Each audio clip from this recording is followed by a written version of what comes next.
بسم اللہ الرحمن الرحیم۔ کچھ سوالات موصول ہوئے ہیں کہ جو عمومی طور پہ خطباء اپنی تقاریر میں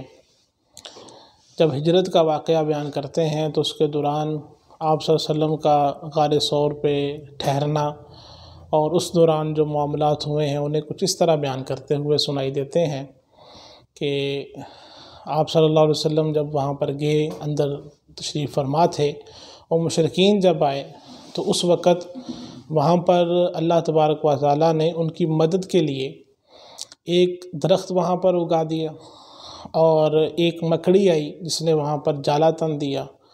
اور کچھ کبوتر، 2 کبوتر آئے اور وہاں پر آ کر کے بیٹھ گئے۔ اور کچھ خطباء اس کو یوں بھی بیان کرتے ہیں کہ کبوتروں کا ایک غول آیا اور وہاں پر انہوں نے گھونسلے کو بنانا شروع کر دیا۔ اور کچھ خطباء یہاں تک بھی کہہ دیتے ہیں کہ اس وقت جو حرم مکی کے اندر موجود تمام تر کبوتر جو ہیں انہی کی اولاد میں سے ہیں۔ تو اس کے حوالے سے سب سے پہلے یہ بات سمجھ لیجئے کہ جو یہ بعد والے تکلفات انہوں نے کیے ہیں کہ ان کبوتروں کا ان کی اولاد میں سے ہونا اور اس طرح کی باتیں، اور یہ بھی بات سننے میں آئی ہے کہ یہ کبوتر اس طرح کے ہیں کہ اگر انہیں ذبح کر دیا جائے اور پوری دنیا کی لکڑیاں جلا دی جائیں تو ان کا جو گوشت ہے وہ آگ کی حرارت نہیں پکڑ سکتا۔ تو یہ سارے ان کے تکلفات ہیں اور بنائی ہوئی باتیں ہیں۔ اب آپ اس کو دیکھیں کہ اللہ تبارک و تعالیٰ نے جہاں پر یہ واقعہ بیان کیا ہے وہاں پر کیا فرمایا۔ اللہ پاک فرماتے ہیں وَأَيَّدَهُ بِجُنُودٍ لَمْ تَرَوْهَا، کہ اللہ تبارک و تعالیٰ نے اپنے پیغمبر کی مدد ایسے لشکروں کے ساتھ کی جنہیں تم نے نہیں دیکھا۔ اب یہاں پر یہ بات سمجھ میں آ رہی ہے کہ آپ صلی اللہ علیہ وسلم کی وہاں پر جو مدد کی گئی تھی ان کے ساتھ کی گئی تھی جو دکھائی نہیں دیتے۔ تو اب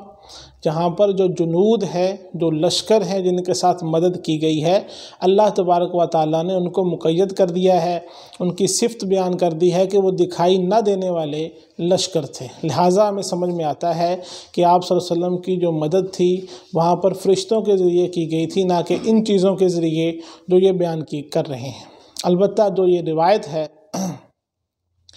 جو کہ دلائل النبوہ کے اندر علامہ بہقی نے ذکر کی ہے، اور اسی طرح ضعفاء الکبیر کے اندر بھی اسے ذکر کیا گیا ہے، وہ روایت عون بن عمرو کیسی سے ہے، اور وہ روایت کر رہے ہیں ابو مصعب سے۔ وہ یہ بات کہہ رہے ہیں کہ آپ صلی اللہ علیہ وسلم جب اس غار کے اندر تھے تو اس غار کو ایک درخت نے اگ کر کے چھپا لیا تھا، ایک مکڑی نے جالا تن لیا تھا، اور 2 جنگلی کبوتر آ کر کے وہاں پر بیٹھ گئے تھے۔ اب یہاں پر جو مدار ہے وہ عون بن عمرو الکیسی کی روایت ہے ابو مصعب المکی سے۔ دونوں راویوں کے حال آپ کے سامنے رکھے دیتے ہیں۔ جہاں تک تعلق ہے عون بن عمرو الکیسی کا تو اس کے بارے میں یحییٰ بن معین کا قول الجرح والتعدیل ابن ابی حاتم کی جو ہے اس کے اندر بھی منقول ہے، اور